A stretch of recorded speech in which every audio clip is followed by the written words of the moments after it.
Bapak, ibu-ibu, saudara-saudara kaum muslimin rahimakumullah. Di dalam kehidupan kita sebagai seorang muslim, minimal 5 kali dalam sehari semalam kita mendengar seruan untuk mendirikan solat yang disebut azan.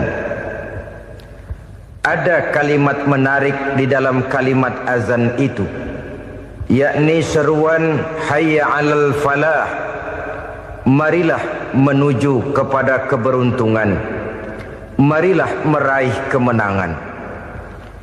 Seruan ini adalah kecenderungan dari setiap manusia, apapun warna kulitnya. Artinya, setiap orang dalam hidup selalu ingin meraih dan mencari kemenangan. Kemenangan akan melahirkan kepuasan batin, dan kepuasan batin memberikan kebahagiaan. Sedangkan kekalahan melahirkan penderitaan batin, dan penderitaan batin menjerumuskan seseorang di dalam berbagai bentuk kerugian. Jikalau inilah seruan azan, maka masalahnya ialah apa yang menyebabkan kita meraih kemenangan. Al-Quranul Karim memberikan tuntunan dan ajaran kepada kita bahwa orang-orang yang memperoleh kemenangan itu tidak lain adalah orang-orang yang bertakwa. Hanyalah mereka yang bertakwa kepada Allah Subhanahu wa ta'ala pada akhirnya akan tampil sebagai pemenang. Lalu siapa orang yang bertakwa itu? Dijelaskan dalam awal-awal Al-Baqarah, orang yang bertakwa yang akan meraih kemenangan. Pertama, alladzina yu'minuna bil ghaib, yaitu orang-orang yang beriman kepada yang gaib, percaya bahwa ada alam yang gaib, alam yang abstrak, alam yang tidak bisa dijangkau oleh salah satu daripada panca indera kita. Mereka percaya dan beriman kepada adanya malaikat, beriman kepada adanya iblis dan jin, beriman kepada adanya alam kubur, beriman kepada adanya alam mahsyar, beriman kepada adanya alam akhirat, beriman kepada adanya surga dan neraka. Beriman bukan cuma sekedar beriman dalam ucapan bibir saja, tetapi beriman yang nilai iman itu mampu mewarnai gerak dan gaya hidupnya. Iman yang meresap sampai ke tulang sumsum, kemudian memberikan dampak positif di dalam kehidupan manusia. Alam, kita tahu, adalah sesuatu yang selain Allah. Dan Allah bukanlah alam. Apapun namanya selain daripada Allah, itu adalah alam. Alam pada hakikatnya terbagi menjadi 2. Ada alam syahadah, alam nyata, alam konkret, alam yang bisa dijangkau oleh salah satu indera kita. Kemudian ada alam ghaib, alam yang tidak bisa dijangkau oleh panca indera kita, alam metafisika, alam abstrak, alam yang wajib kita imani keberadaannya. Kita percaya bahwa malaikat itu ada. Kita percaya kepada jin, bahwa jin itu ada. Kita percaya kepada adanya iblis dan setan. Bukan percaya kepada iblis dan setannya, percaya bahwa iblis dan setan itu ada. Itu termasuk salah satu daripada sifat orang yang bertakwa kepada Allah. Saudara-saudara kaum muslimin rahimakumullah, kecenderungan pembangunan yang lebih bersifat materialistis biasanya menggeser aspek kehidupan rohani. Orang berpikir empiri, dan dalam pola pikir yang demikian maka alam gaib tidak lagi mendapat perhatian. Aspek kehidupan yang bersifat rohaniah malah mulai ditinggalkan. Akibatnya terjadilah kepincangan di dalam kehidupan kita. Pernah ada satu pengalaman pribadi dalam perjalanan kembali ke tanah air. Dalam pesawat di sebelah kanan saya duduklah seorang Jerman, namanya Heiner Simonsen. Iseng saya ajak kenalan, saya ajak ngobrol, saya tanya dia. Saya bilang, Mas Heiner ini, kalau pesawat yang kita tumpangi ini jatuh ke bawah, kira-kira apa yang bakal terjadi, Mas? Dia bilang, kita semua akan mati. Begitu? Iya. Oke. Apa itu mati? Tanya saya. Dia bilang, untuk tahu apa itu mati, kita harus tahu lebih dahulu apa itu hidup. Saya pikir nih bule bisa ngomong juga. Baiklah kata saya. Apa hidup menurut Anda itu? Oh, hidup itu dia bilang, kalau seluruh anggota badan kita bekerja secara normal, paru-paru memompa darah secara normal, jantung berdetak secara normal, sel-sel tubuh bekerja secara fit, dan organisme tubuh hanya mau bekerja secara normal, dia bilang, kalau kita memberi makan yang cukup, menu yang teratur, dan gizi yang lengkap. Saya bilang, kesimpulannya apa, Ner? Dia jawab, hidup adalah dari tangan ke mulut. Life is from the hand to the mouth, kata dia. Hidup adalah dari tangan ke mulut. Jadi masalah hidup tidak lebih daripada masalah isi perut. Orang pergi pagi, pulang sore, peras keringat, banting tulang, perut yang dibelain. Saya bilang, you are wrong. Sampean salah, Ner. Kamu orang Islam bukan? Bukan. Pantas. Kenapa saya salah? Dia bilang, ya jelas salah. Salahnya di mana? Kamu ini manusia. Kalau hidup cuma dari tangan ke mulut, saya bilang, kambing di kampung saya juga begitu pikirannya, Ner. Itu kambing di kampung saya, asal perutnya kenyang, sudah hidup dia. Perkara besok bagaimana, lusa prospeknya macam mana, bulan depan ada apa, kambing nggak pernah mikir. Di kampung saya kambing juga pikirannya begitu. Kamu Kristen ya? Tadinya. Loh kok tadinya, lalu apa sekarang kamu ini? Dia bilang, sekarang saya netral. Saya tidak beragama, tapi saya percaya kepada Tuhan sebagai pencipta alam. Saya ingat benar dia bilang, I haven't any religious, but I believe to God as the creator of the world. Kenapa bisa netral begitu, Ner? Habis saya bingung katanya. Islam bilang Islam baik, Kristen bilang Kristen baik, Hindu Buddha bilang Hindu Buddha baik, semua agama baik. Saya netral sekalian, nggak beragama. Yang penting saya percaya kepada Tuhan. Saya bilang, Ner, kamu ini kayak orang mau beli celana, lalu bingung.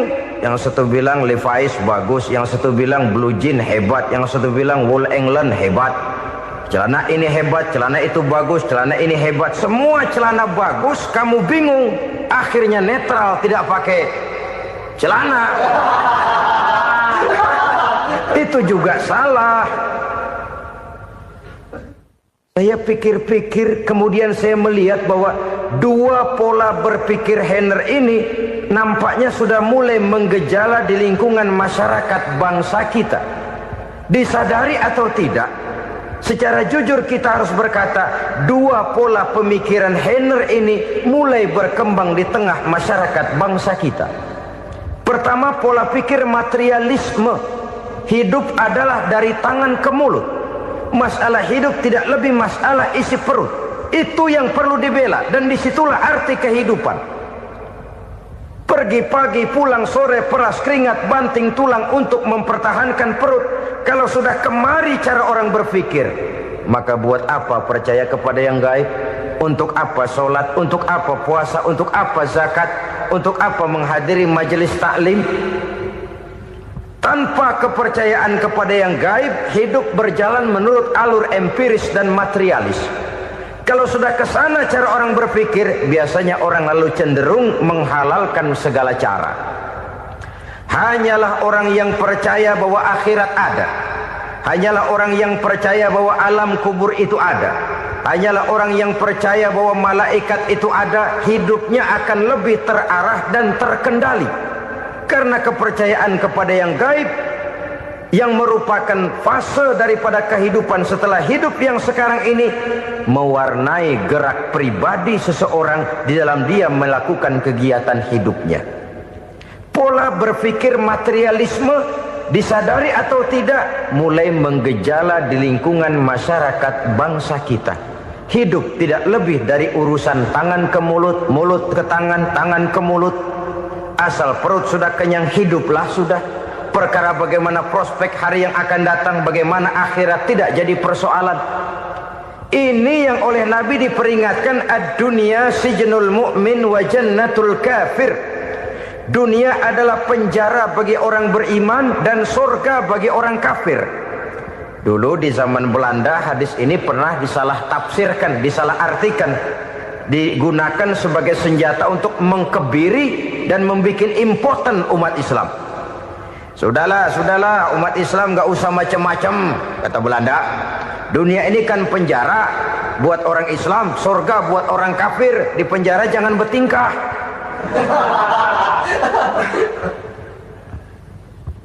Pengertiannya tidak begitu. Dunia adalah penjara bagi orang mukmin. Artinya dalam kehidupan dunia seorang mukmin tidak bebas memperturutkan hawa nafsunya. Dipenjara hawa nafsunya itu. Sebaliknya surga bagi orang-orang kafir. Buat orang kafir surgalah dunia ini.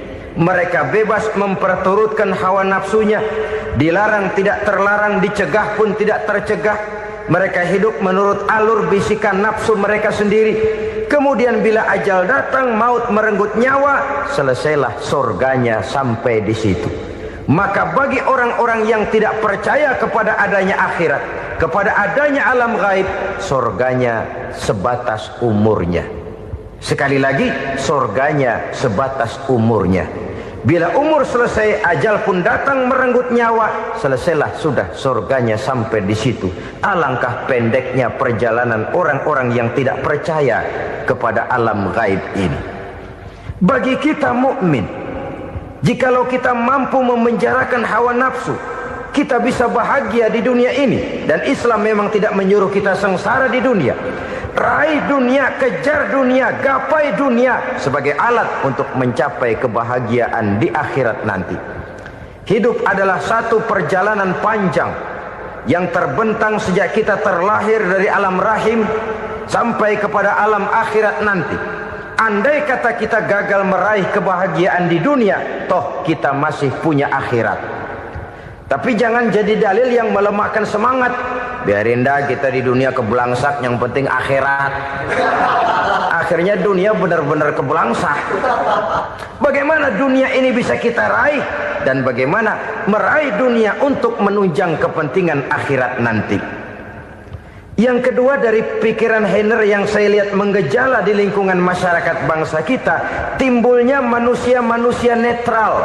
Seolah-olah Tuhan yes, agama no. Sama Tuhan percaya, agama ogah. Tuhan ngangguk, giliran agama godeng.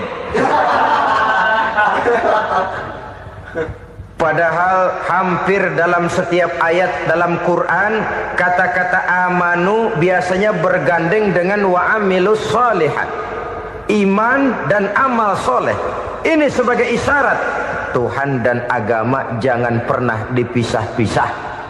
Apabila kita bertuhan, maka kita harus beragama. Apabila kita beragama, maka agama itu harus bersumberkan dari Tuhan yang kita imani itu. Tidak mungkin kita pisah, Tuhan yes, agama no.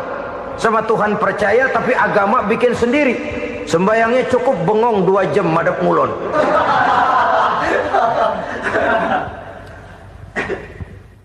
Saudara-saudara kaum muslimin rahimakumullah.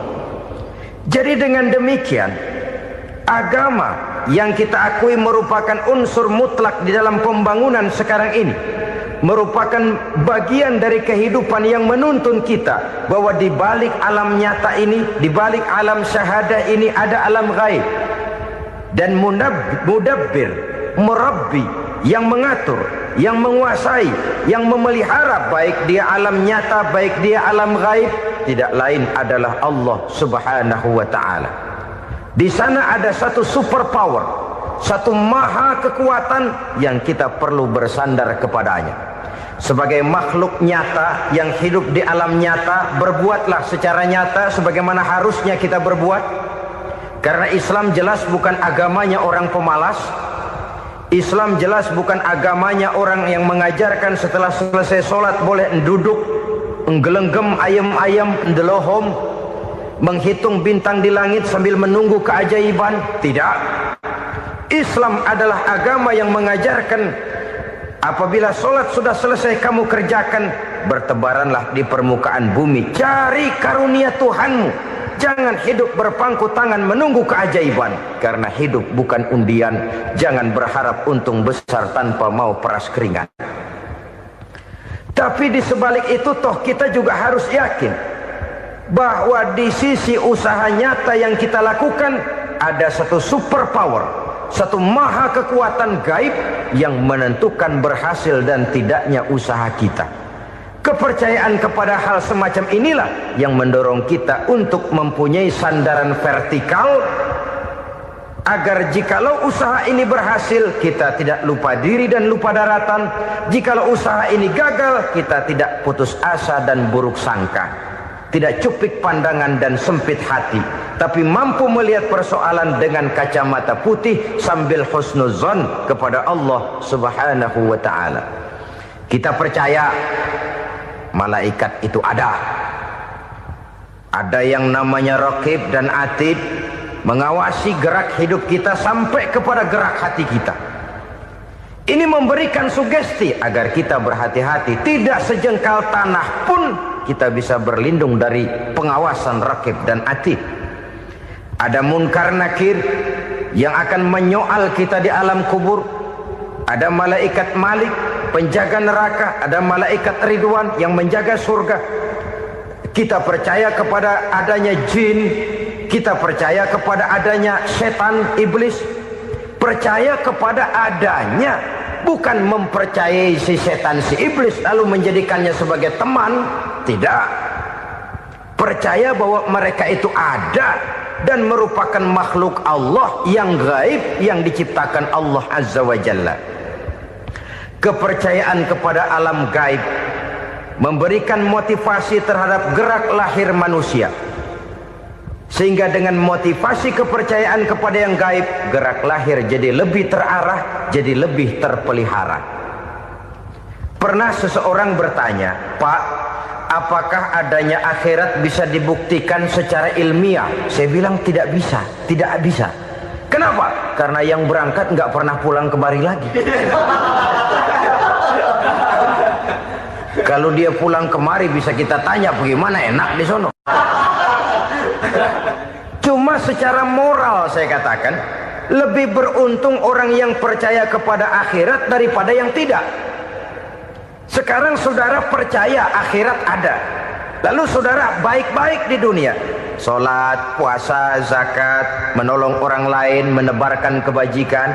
Saudara mati, andai kata akhirat tidak ada, toh dalam hidup saudara sudah berbuat baik. Paling tidak nama saudara akan dikenang sebagai orang baik. Sebaliknya, saudara percaya, kata saya, bahwa akhirat tidak ada, lalu hidup semau-maunya, tenggelam dalam maksiat dan munkarat, menentang Allah, tidak mau ruku dan sujud. Lalu saudara mati, kemudian akhirat ada. Ayo, mau apa?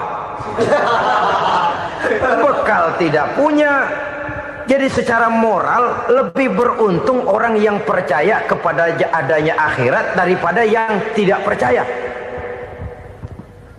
Dan itu alam gaib yang tidak bisa dibuktikan secara eksat.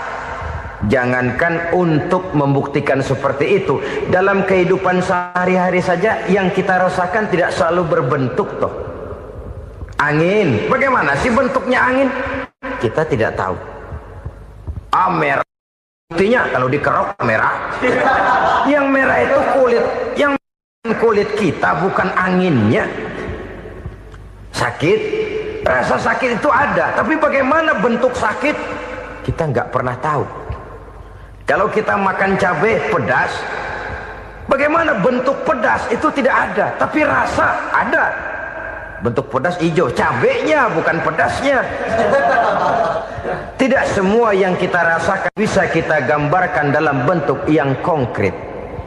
Oleh karena itu, sekali lagi bahwa kepercayaan kepada alam yang gaib mampu memberikan satu sugesti yang menata kehidupan seseorang lebih lurus, lebih terarah, dan lebih terkendali.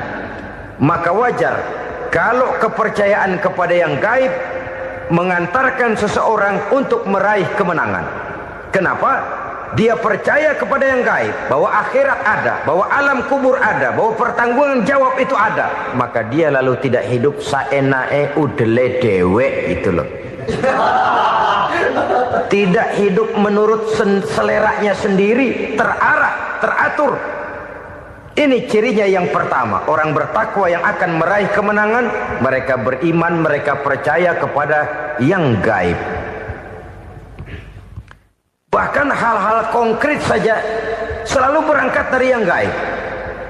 Saudara-saudara, para remaja, para pemuda sekarang ini tidak pernah tahu toh siapa yang akan jadi teman hidup saudara. Kita bisa saja ngerancang, mentargetkan, tapi toh akhirnya yang namanya jodoh bukan kekuasaan kita. Rezeki di luar kemampuan kita. Begitu juga ajal. Maut, jodoh, ajal adalah contoh-contoh konkret bahwa pada akhirnya yang gaiblah yang menentukan. Bertahun-tahun ngelancong, emang jodoh seret, nggak jadi.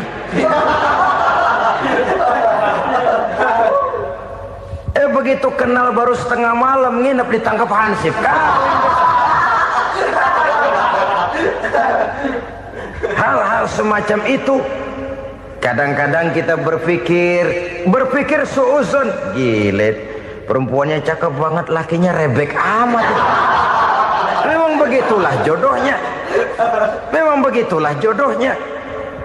Saudara hadirin ma'asyiral muslimin yang saya hormati, jadi hal-hal yang konkret saja kita yakini sepenuhnya ditentukan oleh satu superpower yang gaib itu tadi. Dari sanalah segala ketentuan itu berangkat dan kesanalah segalanya akan kembali. Maka kepercayaan kepada yang gaib meluruskan gerak hidup seseorang dan itu akan mengantarkan dia kepada meraih kemenangan. Satu. Yang kedua, wa yuqimuna shalah. Orang bertakwa yang akan meraih kemenangan itu adalah orang-orang yang mendirikan sholat. Kenapa sholat mengantarkan orang untuk meraih kemenangan? Yang jelas, inna sholata tanha anil fahsya'i wal munkar. Sholat mampu mencegah manusia dari perbuatan keji dan munkar.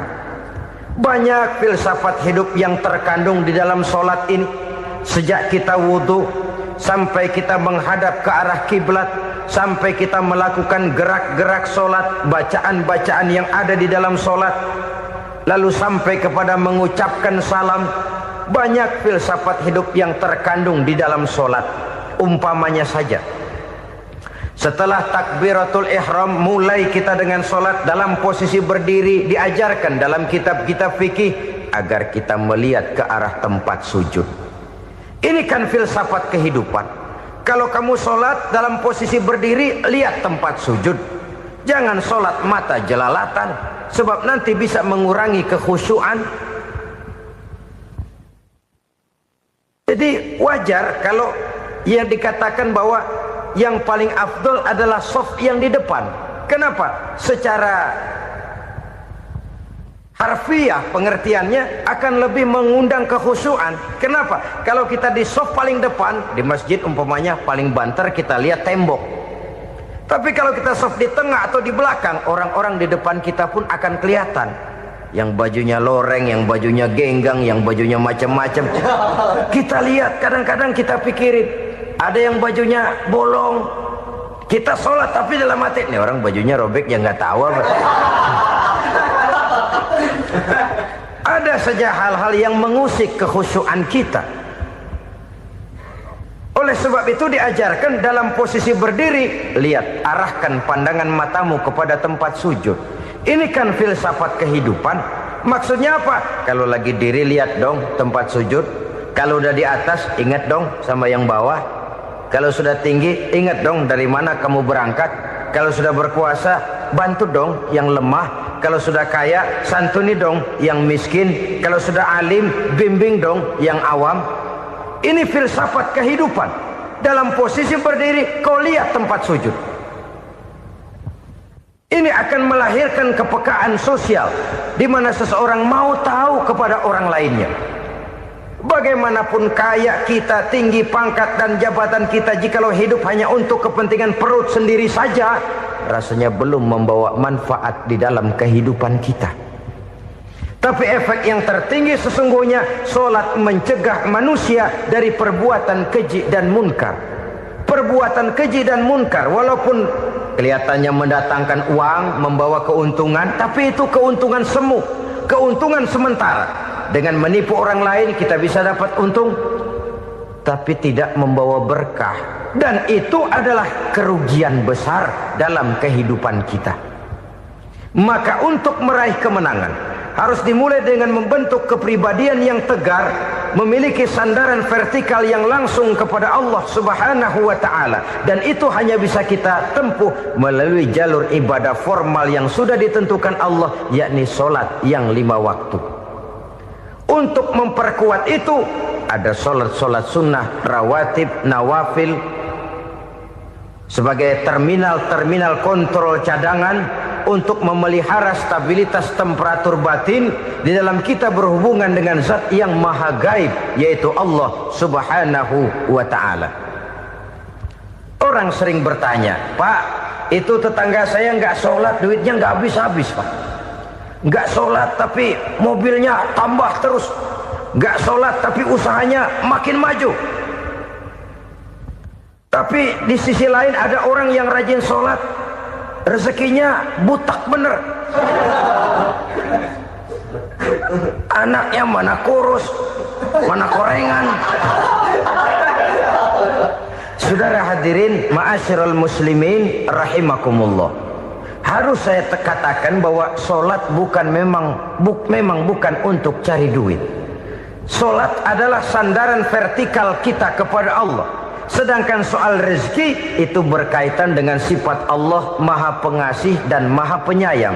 Allah maha pengasih, siapapun dikasih kalau mau usaha. Allah maha penyayang, tidak semua orang disayang oleh Allah Azza wa Jalla. Dan belum tentu banyak harta itu merupakan nikmat. Mungkin juga istidraj. Artinya istidraj itu dikasih tapi diambulin, kalau bahasa Betawinya itu. Dikasih tapi diambulin, itu bukan merupakan nikmat sesungguhnya, lebih merupakan azab dari Allah Subhanahu wa ta'ala.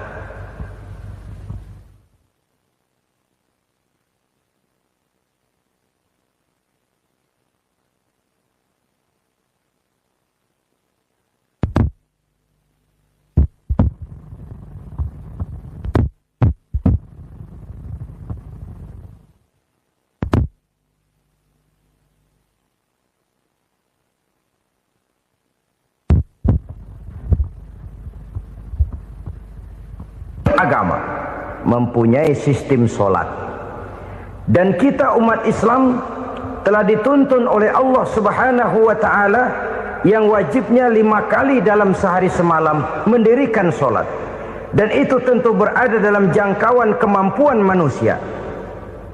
Pada awalnya barangkali kita memang merasa solat itu satu kewajiban, tapi semakin kita hayati makna, manfaat dan filsafat yang terkandung di dalam ajaran solat, semakin sampai kita kepada keyakinan bahwa solat adalah keperluan kita. Sehingga pada waktu tertentu dinilai puncaknya, kita tidak lagi akan berkata saya wajib solat, tapi kita akan berkata saya perlu solat. Kalau kita sudah merasakan itu adalah keperluan kita, nah di sanalah kita baru akan merasakan ruginya kalau hal itu tidak kita laksanakan. Sepanjang kita masih berkata saya wajib sholat, kita akan lebih merasakan dia sebagai beban ketimbang sebagai keperluan. Yang jelas Allah tidak memerlukan ibadah yang kita laksanakan ini. Dengan kata lain, andai kata satu dunia penuh ini orang tidak ada yang sholat satu pun, Allah tidak akan turun dari jabatan Tuhan. Jangan lalu berpikir kalau kita ngambek se-RW kagak sembahyang Tuhan tekor kali ini ya. Tentu tidak. Itu perlunya kita, bukan perlunya Allah. Dan pada induknya kita akan berkata, saya perlu agama. Kalau secara induk kita sudah memerlukan agama, maka konsep-konsep yang ada di dalam ajaran agama itu pun adalah juga merupakan keperluan kita. Baik dia bernama sholat, baik dia bernama puasa, baik dia bernama zakat, baik dia bernama haji, seluruhnya adalah keperluan kita. Dan sesuatu yang kita perlukan apabila tidak kita laksanakan akan melahirkan kerugian di dalam kehidupan.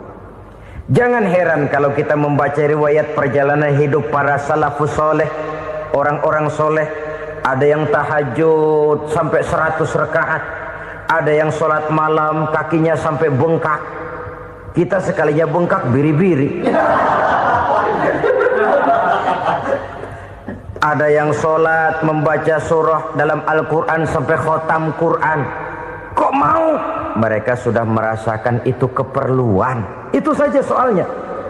Satu saat pun jikalau kita merasa bahwa itu keperluan saya, kita pun akan melaksanakan seperti itu. Keperluan saya dalam kehidupan. Inilah yang kedua. Yang ketiga, orang bertakwa yang akan meraih kemenangan itu, wa mimma razaqnahum yunfikun. Mereka membelanjakan sebagian daripada rezeki yang diberikan Allah kepada mereka. Mereka infakkan di jalan Allah. Ada satu dialog menarik. Satu hari seorang anak muda bertemu dengan seorang kakek-kakek yang sudah dikenalnya baik. Bertanyalah anak muda ini, "Kek, umur kakek berapa tahun?" 15 tahun, kata si kakek. "Anak kakek berapa orang?" 1. "Harta kakek berapa banyak?" 15 juta. Si anak muda ini bengong. Lalu protes, "Kok kakek bohongin saya?" "Kenapa?" "Saya tahu umur kakek 70 tahun. Kenapa ngaku 15? Saya tahu anak kakek 5. Kenapa bilang 1? Saya tahu kakek miliuner, miliaran uang kakek. Kenapa ngaku cuma 15 juta? Begini, kata si kakek tadi. Benar, umur saya 70 tahun.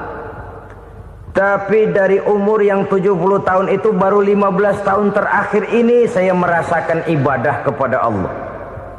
Meninggalkan maksiat, jauh dari segala macam munkarat. Maka yang 15 tahun inilah yang benar-benar saya rasakan sebagai umur saya. Benar anak saya 5, tapi yang 4 susah diatur. Cuman 1 rasanya nih yang bakal jadi si buah hati belahan jantung pelanjut cerita penerus sejarah. Cuma 1 ini yang saya harapkan, yang akan jadi anak soleh, yang akan membuat saya menerima pensiunan pahala. Kalau yang 4 apek dah, nggak ada harapan. Yang 1 nyekek botol melulu. Oh begitu, iya. Lalu kenapa kakek bilang harta kakek cuma 15 juta padahal saya tahu kakek uangnya miliaran, depositonya banyak? Ya karena 15 juta itulah yang saya ingat yang pernah saya belanjakan di jalan Allah. Saya merasa itulah harta saya yang sebenarnya. Yang miliaran yang saya simpan di bank kelak, kalau satu saat saya mati akan jadi rebutan di antara anak-anak saya. Iya kalau anak saya soleh kayak yang 1 ini. Kalau yang 4 tadi udah tulen dia bakal berantem dah berebut tuh. Jadi 15 juta yang saya belanjakan di jalan Allah inilah yang saya merasakan benar-benar harta saya yang sesungguhnya. Dialog ini patut menjadi bahan renungan kita bersama. Diberikan kita umur 40, 50, 60, 70, 80. Berapa tahun dari umur yang diberikan itu yang jalan mulus, yang kita gunakan untuk melaksanakan ibadah? Banyak harta kita simpan di bank, di lemari, di dompet, di tas. Tapi berapa yang sudah kita depositokan di jalan Allah yang akan menemani kita di hari kita kembali nanti? Maka orang bertakwa yang akan meraih kemenangan, wa mimma razaqnahum yunfikun, mereka membelanjakan sebagian dari rezeki yang diberikan Allah di jalan Allah subhanahu wa ta'ala. Ma'asyiral muslimin rahimakumullah, zahirnya memang kita memberikan kepada orang lain, tapi hakikatnya kita menyimpan untuk diri kita sendiri. Kita memberikan kepada yatim piatu 25.000. Zahirnya kita memberikan si yatim, hakikatnya kan kita cuma nyimpan. Saya berikan, titip kepadamu, ini untuk saya di akhirat. Kau boleh belikan baju, kau boleh belikan untukmu makan, kau boleh bayarkan sekolahmu. Ini untuk saya. Hakikatnya kita nyumbang masjid 1 juta, zahirnya kita berikan kepada panitia masjid, tapi hakikatnya kan cuma titip 1 juta ya, untuk saya di alam kubur nanti. Silahkan kau boleh belikan semen, ini uang, belikan besi, belikan pasir. Saya cuma sekedar titip untuk kepentingan saya. Hakikatnya kita cuma sekedar menitip. Sebagaimanapun pada hakikatnya, apapun yang kita miliki dalam kehidupan kan cuma sekedar hak guna pakai, bukan hak milik mutlak. Harta kita, rumah kita, kendaraan kita, kebun kita, pabrik kita, hak guna pakai saja. Hak milik mutlak cuma untuk Allah subhanahu wa ta'ala. Saudara-saudara kaum muslimin rahimakumullah, ini yang ketiga. Kemudian yang keempat, orang-orang bertakwa yang akan meraih kemenangan, allazina yu'minuna bima unzila ilaika, mereka yang beriman, mereka yang percaya kepada apa yang telah diturunkan kepadamu Muhammad, ay Al-Quran, yakni Al-Quranul Karim. Setelah percaya kepada yang gaib, mendirikan solat, kemudian menginfakkan sebagian dari rezeki yang diberikan Allah, mereka juga lalu percaya kepada yang diturunkan terhadap Nabi, yaitu tidak lain Al-Quranul Karim.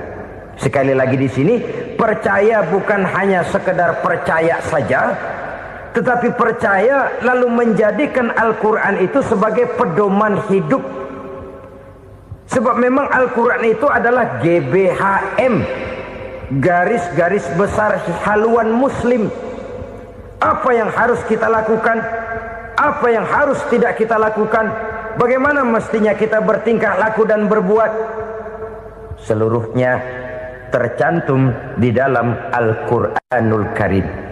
Itu sebabnya ketika satu hari Aisyah ditanya bagaimana akhlak Rasul, beliau menjawab, kana Rasulullah sallallahu alaihi wasallam khuluquhul Quran. Akhlak daripada Rasulullah tidak lain adalah Al-Quran. Jawaban simpel ini memberikan gambaran bahwa keseluruhan daripada konsepsi Quran sudah diterjemahkan dalam kehidupan Rasulullah sallallahu alaihi wasallam. Karena kita tahu akhlak adalah keseluruhan dari gerak hidup manusia. Sejak ia berpribadi, berumah tangga, bertetangga, bermasyarakat, sampai kepada berbangsa dan bernegara, Al-Quran tetap memberikan sentuhan nilainya. Oleh karenanya, orang-orang yang bertakwa adalah orang-orang yang menjadikan Al-Quran sebagai pedoman dalam kehidupannya. Dan kita yakini Al-Quran diturunkan kepada Nabi Muhammad bukan merupakan produk Nabi Muhammad. Isi dan redaksinya langsung dari Allah subhanahu wa ta'ala. Kemudian cirinya yang kelima, orang bertakwa yang akan meraih kemenangan itu, wa ma unzila min qablika. Tidak hanya sekedar percaya kepada yang diturunkan terhadap Nabi Muhammad, yaitu Al-Quran, mereka juga percaya kepada apa yang pernah diturunkan kepada para nabi, kepada para rasul sebelum Nabi Muhammad. Percaya kepada adanya suhuf, percaya kepada adanya Taurat, percaya kepada adanya Injil, percaya bahwa Allah dahulunya sudah menurunkan Taurat kepada Musa, percaya bahwa Allah sudah menurunkan Injil kepada Isa, percaya Injil ada, Taurat ada, diturunkan Allah untuk Isa dan Musa, tetapi tidak wajib mengamalkannya karena kita sudah diberikan Al-Quranul Karim. Ini yang perlu saya garis bawahi. Kita percaya Allah telah menurunkan Injil dahulu kepada Isa. Kita percaya bahwa Allah telah menurunkan Taurat dahulunya kepada Nabi Musa. Kadang-kadang ini dijadikan dalih, dikacaukan pengertiannya. Quran saja mengajarkan bahwa orang yang bertakwa harus percaya kepada Injil, maka pakailah Injil. Apalagi kalau ayat sebelumnya ditilap, dihapus, dihilangkan, Injilnya yang ditekankan, maka akan terjadilah penekanan yang salah arah. Karena salah arah akhirnya bisa merusak dan menghancurkan akidah. Ketika Rasul suatu saat pernah ditanya orang, "Ya Rasul, bagaimana sikap kita sebagai muslim terhadap Injil yang ada sekarang?" Beliau menjawab, "La tukadzibuhu jami'an wa la tusaddiquhu jami'an." Jangan didustakan seluruhnya, jangan juga dibenarkan semuanya. Artinya, ini sudah merupakan gambaran dari Rasul bahwa dalam Injil yang ada sekarang masih ada ajaran-ajaran tauhid yang dibawa oleh Nabi Isa dan diajarkan kepada umatnya. Tapi juga dalam Injil yang sekarang ini sudah terkena intervensi dan investasi manusiawi. Karena itu Rasul menyimpulkan, la tukadzibuhu jami'an wa la tusaddiquhu jami'an. Jangan didustakan semua, jangan dibenarkan seluruhnya. Kita memang percaya Allah telah menurunkan Injil kepada Nabi Isa dulu, tapi kita tidak wajib mengamalkan Injil. Kita percaya Allah telah menurunkan Taurat kepada Nabi Musa, tapi kita tidak wajib mengamalkan kitab ajaran Taurat. Yang wajib kita percayai dan kita amalkan hanyalah Al-Quranul Karim. Kenapa? Oleh karena baik yang ada di dalam Taurat, baik yang ada di dalam Injil, tentu tercakup di dalam Al-Quran sebagai kitab terakhir yang diturunkan oleh Allah Subhanahu wa Ta'ala. Dan itu wajar. Kalau seorang pejabat mau mengeluarkan satu keputusan baru, tentu dia harus meninjau keputusan-keputusan lama. Andai kata dianggap tidak berlaku, dianggap tidak relevan lagi, maka keputusan-keputusan lama itu tentu sudah dianggap tidak berlaku. Sebagian daripada aturan-aturan dalam keputusan lama yang masih dianggap relevan tercantum dalam keputusan baru yang wajib diamalkan. Begitulah hubungannya antara Al-Quran, Taurat, Zabur, dan Injil. 4 kitab samawi yang diturunkan Allah masing-masing kepada Zabur untuk Nabi Daud, Taurat untuk Nabi Musa, dan Injil untuk Nabi Isa alaihi wassalatu wassalam. Ketiga-tiga kitab itu kita percayai adanya. Kita yakini Allah telah menurunkan Zabur, Taurat, dan Injil. Tapi kita tidak wajib mengamalkannya. Yang wajib kita mengamalkannya sekarang ini tidak lain hanyalah Al-Quranul Karim saja. Karena ia mencakup apa yang ada di dalam Zabur, apa yang ada di dalam Taurat, dan apa yang ada di dalam Injil. Keotentikannya bisa dipertanggungjawabkan. Ya, tapi kan Nabi Muhammad sudah mati 14 abad yang lalu, dan di zaman beliau Al-Quran kan belum dikodifikasikan, belum ditulis. Bagaimana keotentikannya bisa dipertanggungjawabkan? Mudah saja. Allah berjanji, "Inna nahnu nazzalna dzikra wa inna lahu lahafizun." Kami yang menurunkan Al-Quran dan kami yang akan menjaga dan memeliharanya. Allah turunkan Quran, Allah menjaganya. Bagaimana cara Allah menjaga Al-Quran itu? Banyaknya orang-orang yang hafaz Al-Quran. Hafaz Al-Quran 30 juz, 114 surah, 6.666 ayat. Sehingga jangankan satu kata, Jangankan satu ayat, satu kalimat saja berubah, sudah akan timbul reaksi dan mudah dimengerti. Kenapa? Banyak orang-orang yang hafaz Al-Quran. Sedangkan pada setiap akhir tahun biasanya malaikat Jibril selalu mengadakan checking terhadap ayat-ayat yang diturunkan pada waktu itu. Di zaman Nabi sendiri sudah ada usaha kodifikasi. Dan yang lebih luar biasa lagi, sampai hari ini tidak seorang pun mampu membuat satu ayat saja semacam Al-Quran. Ke bahasa manapun dia diterjemahkan, naskah aslinya tetap ikut. Rujukan dasarnya tetap ada. Berdasarkan itu, maka tidak mungkin terjadi penyelewengan terhadap atau pemalsuan terhadap ayat-ayat Al-Quranul Karim. Kesuciannya, keotentikannya, kemurniannya bisa dipertanggungjawabkan. Ma'asyiral muslimin rahimakumullah. Oleh karenanya, konsepsi dasar daripada ajaran Islam ini memang tidak lain adalah Al-Quran dan Sunnah.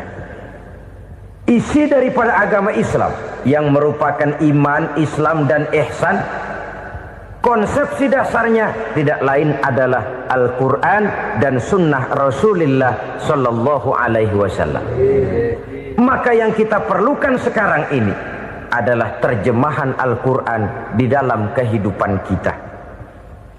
Dengan demikian, maka gaya kehidupan yang lebih Qurani itulah yang kita dambakan.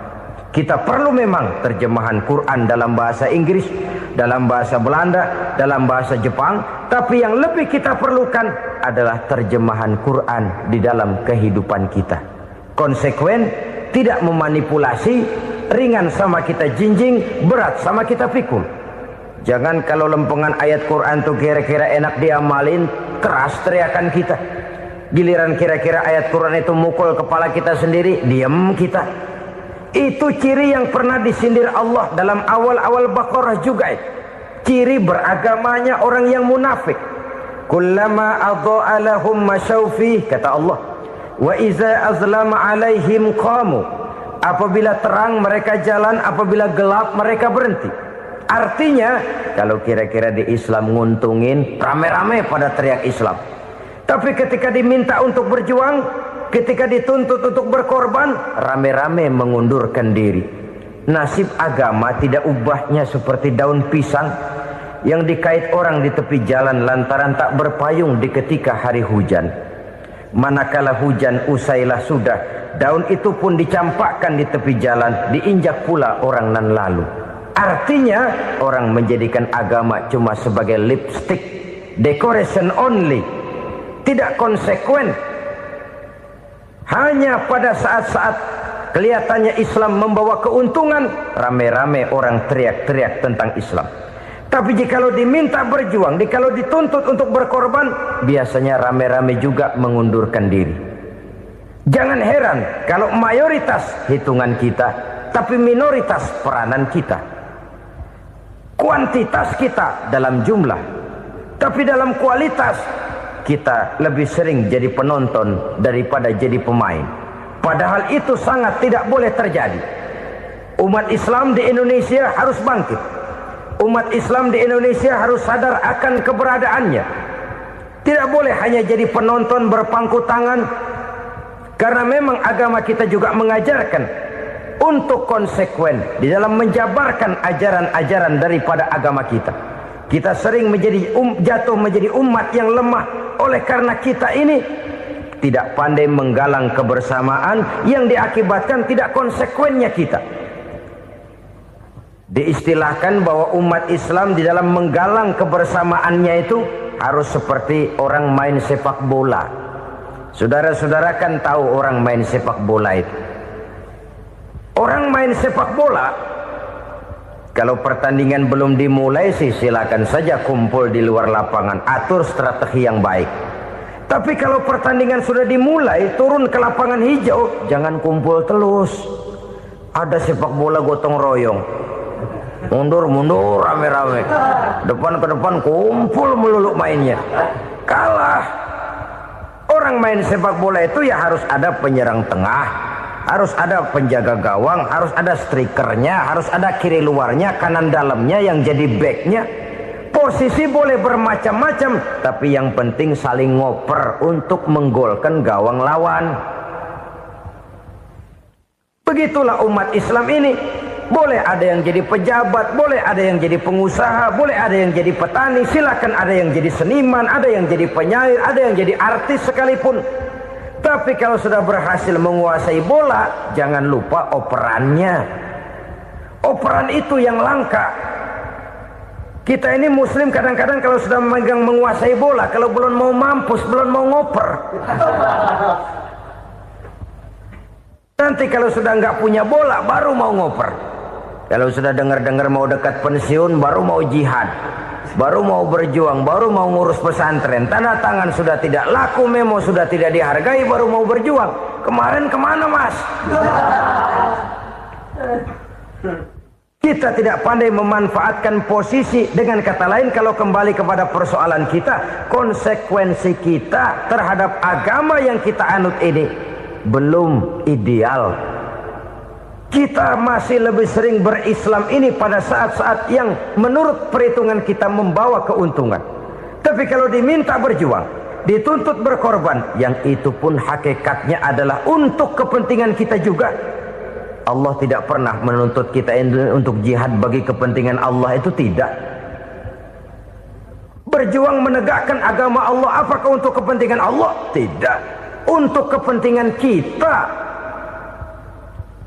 Sebab nilai-nilai jihad itu pada akhirnya akan membawa kita kepada suatu kebahagiaan. Setidaknya kalau tidak di dunia, tentu di akhirat sebagai syahid. Oleh karena itu, pada bagian akhir ini saya ingin mengajak, marilah kita konsekuen. Sekali kita berkitabkan Al-Quranul Karim, mari dia kita jadikan pedoman. Jangan cuma kita jadikan sebagai penghias dinding, pelengkap rumah, bahwa di rumah kita ada Al-Quran, tapi yang baca kecoa. Habis pada bolong tuh Quran. Yang penting kan punya Quran. Ditaruh di pintu rumah. Biar apa? Biar kuntilanak kagak masuk katanya. Ya apa itu nasib Quran, cuma kerjanya jaga pintu, ngusir kuntilanak, ngusir memedi. Bagaimana kita hidup menurut tuntunan Al-Quran? Kadang-kadang tidak pernah menjadi masalah bagi kita. Maka bagaimanakah Al-Quran akan mungkin membawa keberkahan dalam hidup kalau ajarannya kita injak-injak dalam keseharian kita?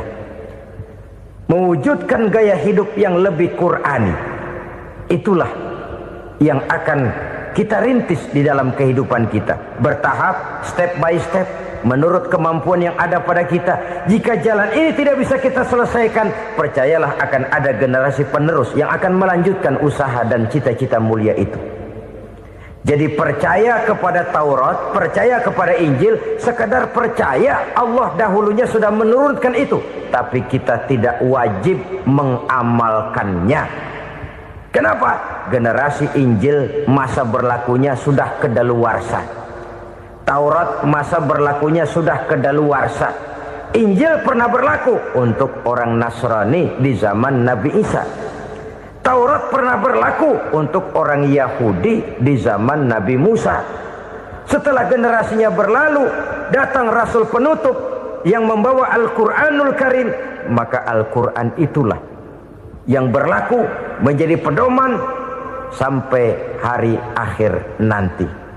Jangan jauh dari Al-Quran, karena apabila ini kita lakukan, maka kita akan kembali kepada satu gaya hidup yang jauh dari tuntunan agama, dan itu artinya kita akan semakin jauh untuk meraih kemenangan. Saudara-saudara kaum muslimin rahimakumullah. Yang keenam, yang terakhir, orang-orang bertakwa yang akan meraih kemenangan itu wabil akhirati hum yuqinun. Mereka percaya, mereka yakin seyakin-yakinnya akan adanya hari akhir, di mana seseorang akan mempertanggungjawabkan seluruh perbuatannya di dalam hidup ini. Dan tidak ada satu perbuatan yang bagaimana kecilnya sekalipun yang tersembunyi dalam pandangan manusia yang tidak akan dibukakan persoalannya di mahkamah Qadi Rabbul Jalil di akhirat nanti. Itulah sebabnya maka percaya kepada akhirat disebut secara khusus. Padahal di awal tadi sudah dijelaskan yu'minuna bil ghaib, percaya kepada alam gaib, dan alam gaib ini termasuk akhirat. Kenapa pada bagian akhir disebut lagi akhirat? Karena ternyata bahwa kepercayaan kepada adanya akhirat merupakan induk dari kepercayaan terhadap adanya malaikat, setan, jin dan lain sebagainya, dan akan lebih memberikan sugesti dalam kehidupan manusia untuk meluruskan gerak hidupnya. Jikalau satu saat tergerak hati akan berbuat kejahatan, ingin mencuri, sadarlah, awas ada akhirat. Sebab kalau kita cuma teriak awas ada polisi, itu cuma tertunda sementara. Begitu polisi meleng, embat. Kalau kita ingin berbuat jahat cuma berteriak awas ada hansip, cuma sementara ketika hansip itu ada. Tapi kalau ceritanya awas ada akhirat, mau menyeleweng awas ada akhirat, mau berjudi awas ada akhirat, mau mencuri awas ada akhirat. Keyakinan yang akan meluruskan gerak hidup manusia sehingga gerak itu jadi lebih terarah dan terkontrol, tidak merugikan baik diri sendiri, lebih-lebih orang lain. Ternyata bahwa kepercayaan kepadanya adanya hari akhirat sanggup menjadi sumber daya kontrol dari kehidupan manusia, sehingga ia tidak terjebak dalam perbuatan maksiat dan munkarat. Saudara-saudara kaum muslimin, inilah saja yang kita bicarakan pada pertemuan kali ini. Semoga Allah subhanahu wa ta'ala memberikan kekuatan zahir dan batin kepada kita. Amin. Untuk dapat meraih kemenangan dengan beriman kepada yang gaib, mendirikan solat, membelanjakan sebagian dari rezeki yang diberikan Allah, percaya kepada Al-Quran, beriman kepada kitab-kitab yang diturunkan sebelum Al-Quran, lalu meyakini adanya hari akhirat. 7 macam perkara yang merusak akidah dan keimanan, merusak amal perbuatan yang sudah kita kerjakan, merusak sendi-sendi kehidupan sosial, pendek kata merusak segala hal di dalam kehidupan kita. Jauhilah olehmu 7 macam perkara yang merusak. Yang pertama, asyirku billah, menyekutukan Allah subhanahu wa ta'ala. Agama dimulai dari keyakinan, maka kehancuran agama selalu dimulai dari kehancuran keyakinan, iman atau akidah yang dimiliki oleh seseorang. Dan untuk menghancurkan nilai-nilai iman yang kita miliki ini, orang rasanya tidak akan menghantam kita dengan peluru kendali. Orang tidak akan mengirimkan nuklir ke sini. Orang tidak juga akan mengirimkan satuan militernya ke sini. Untuk menghancurkan nilai-nilai iman, dibanjiri kita dengan paham-paham yang merusak dan mendangkalkan akidah. Baik ia bernama materialisme, baik ia bernama sekularisme, baik ia bernama banjirnya maksiat dan munkarat, baik ia bernama banjirnya peradaban dan kebudayaan yang menghancurkan moral daripada anak-anak kita, sedikit demi sedikit melenturkan dan melunturkan nilai-nilai keimanan kita, untuk kemudian pada waktunya nilai iman itu akan bertukar dan berganti menjadi nilai syirik kepada Allah subhanahu wa ta'ala. Atau pada sisi lain, menjadikan yang selain Allah sebagai tujuan akhir daripada kehidupan kita. Sedangkan kita sama-sama maklum bahwa di dalam pandangan agama Islam, dosa yang tidak berampun, dosa yang terbesar, termasuk dalam kategori bapak moyangnya dosa, tidak lain adalah syirik, yakni menyekutukan Allah subhanahu wa ta'ala. Pola penghancuran iman ini memang berstrategi. Ditawarkan kita kepada paham materialisme, paham kebendaan, di mana otak menempati urutan sebagai ranking pertama, Tuhan jatuh pada urutan kedua. Lalu menyusul kepada paham sekularisme, Allah dipisahkan dari seluruh kegiatan hidup ini, untuk pada gilirannya menjadikan yang selain Allah sebagai tujuan akhir daripada seluruh kegiatan hidup kita. Oleh karenanya, kewajiban menjaga nilai-nilai iman ini merupakan kewajiban yang mulia tetapi berat, tidak hanya untuk kita, tetapi juga bagaimana mewariskannya kepada anak-anak kita, generasi yang akan datang. Orang-orang tua bijaksana yang diceritakan di dalam Al-Quran, kalau sudah berpikir tentang anak-anaknya, pertanyaan yang paling mereka risaukan ialah, ma ta'buduna min ba'di. Anakku, kalau pada satu saat aku, ayahmu sudah tidak ada lagi di dunia ini, meninggalkan kamu semua, ma ta'buduna min ba'di, apa yang akan kamu sembah nak? Jikalau sekarang ayahmu masih mau ke masjid, masih mau melakukan rukuk dan sujud, masih beribadah menyembah Allah Subhanahu wa ta'ala, kalau orang tuamu sudah tidak ada, ma ta'buduna min ba'di, masihkah engkau mau datang ke masjid? Masihkah engkau mau rukuk dan sujud? Masihkah engkau mau menyembah Allah Subhanahu wa ta'ala? Pertanyaan ini yang dipikirkan oleh Nabi Yakub kepada putra-putranya. Pertanyaan ini yang diteruskan oleh Nabi Ibrahim kepada anak-anaknya.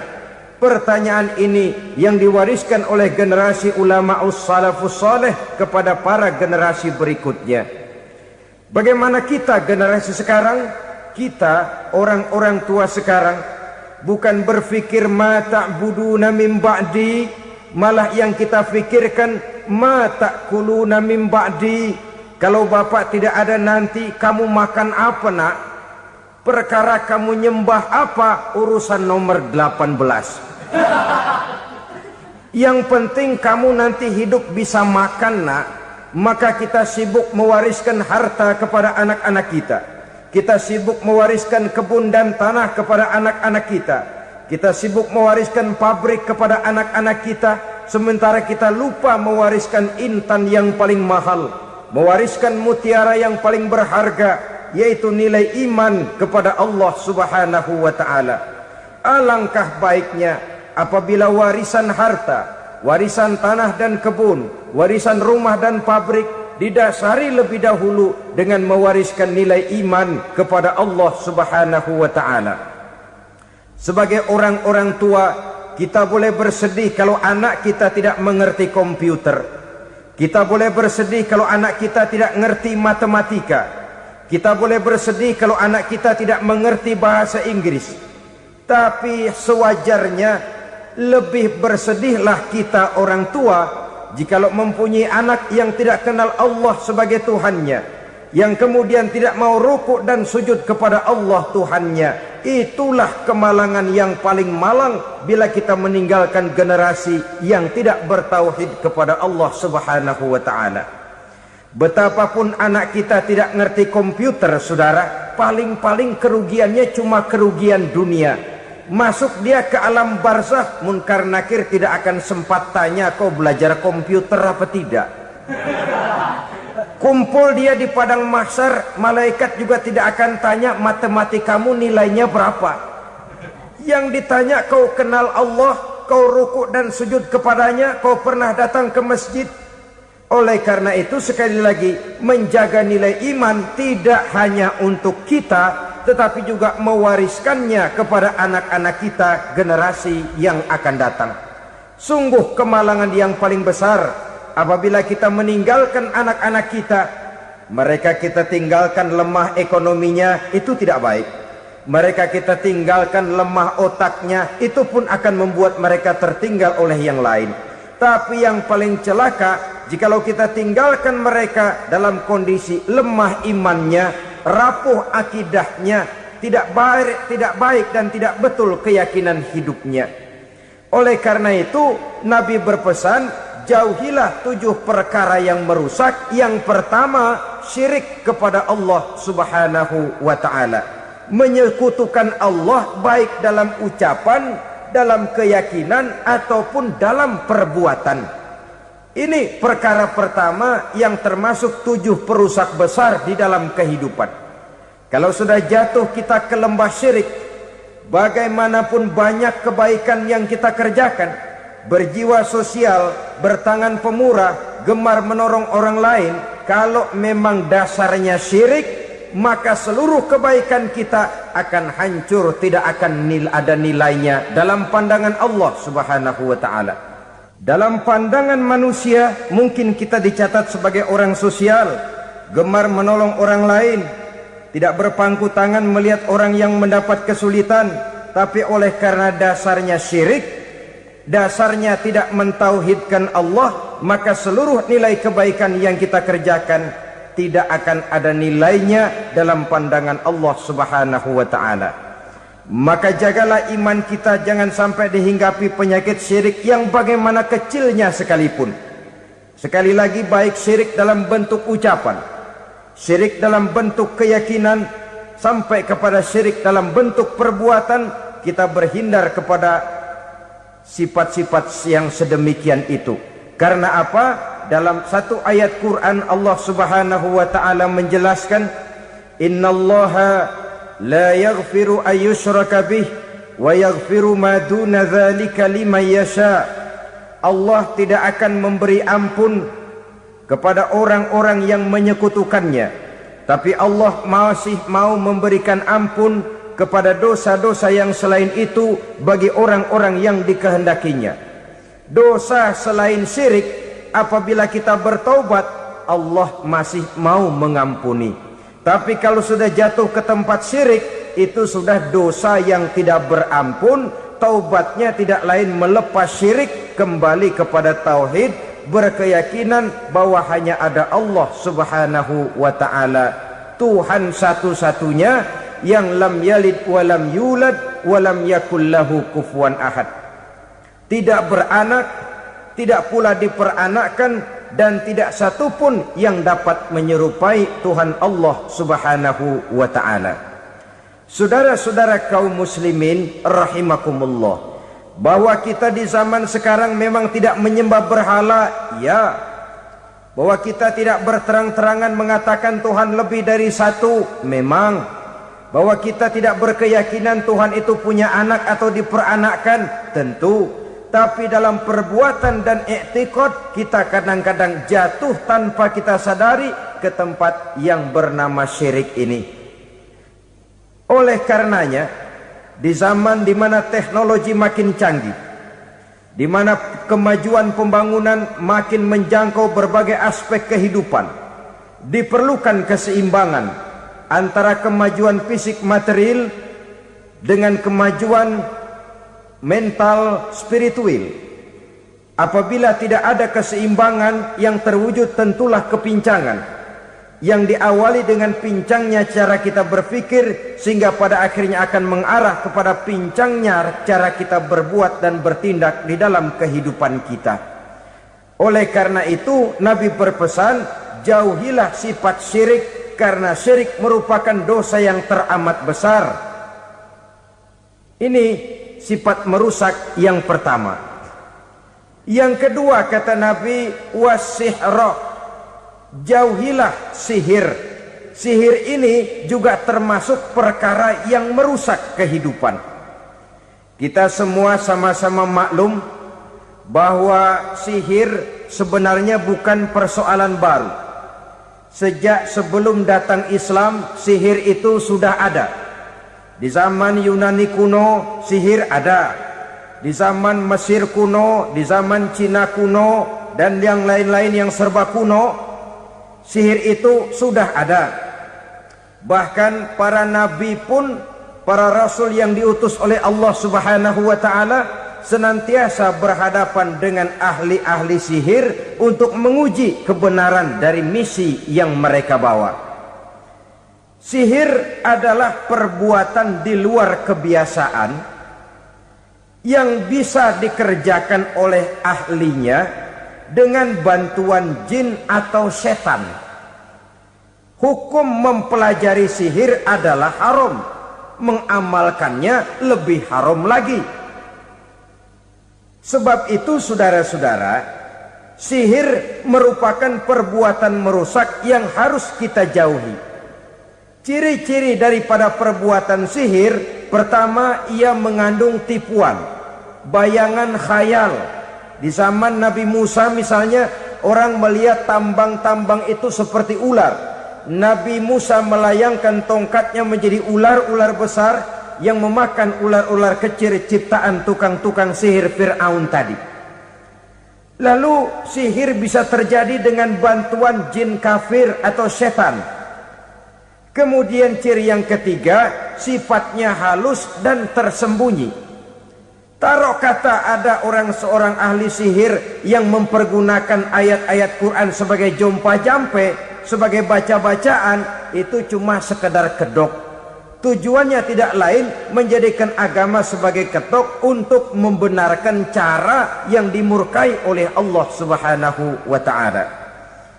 Satu hadis yang diriwayatkan oleh Imam Bazar dan Tabrani, Nabi berpesan, "Laisa minna man tatayyara lahu au takahhana au tukuhhina lahu au sahira lahu."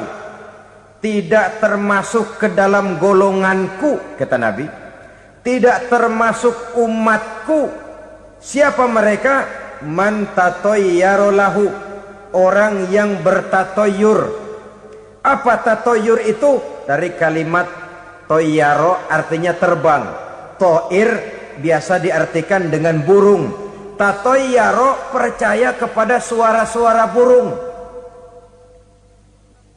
Man tatayyara lahu, mempercayai, meyakini dengan benar-benar kepada suara beburungan. Kan suka ada itu, nah bunyi burung tuh, maling liwat. Maling liwat. Burung bunyi, maling liwat. Itu termasuk tatayyara lahu, percaya kepada suara burung. Kan aneh kalau suara orang nggak dipercaya, suara burung malah dipercaya. Ada ustadz ceramah, kiai ngaji, nggak mau didengerin, burung dengerin bener. Nah, suaranya dari sebelah mana? Belah kulon. Nah, itu tandanya anu. Habis dihitung-hitung. Itu termasuk tatayyara lahu. Au takahana, atau bertenung, au tukuhina, atau minta ditenungkan, au sahirolahu, atau melakukan perbuatan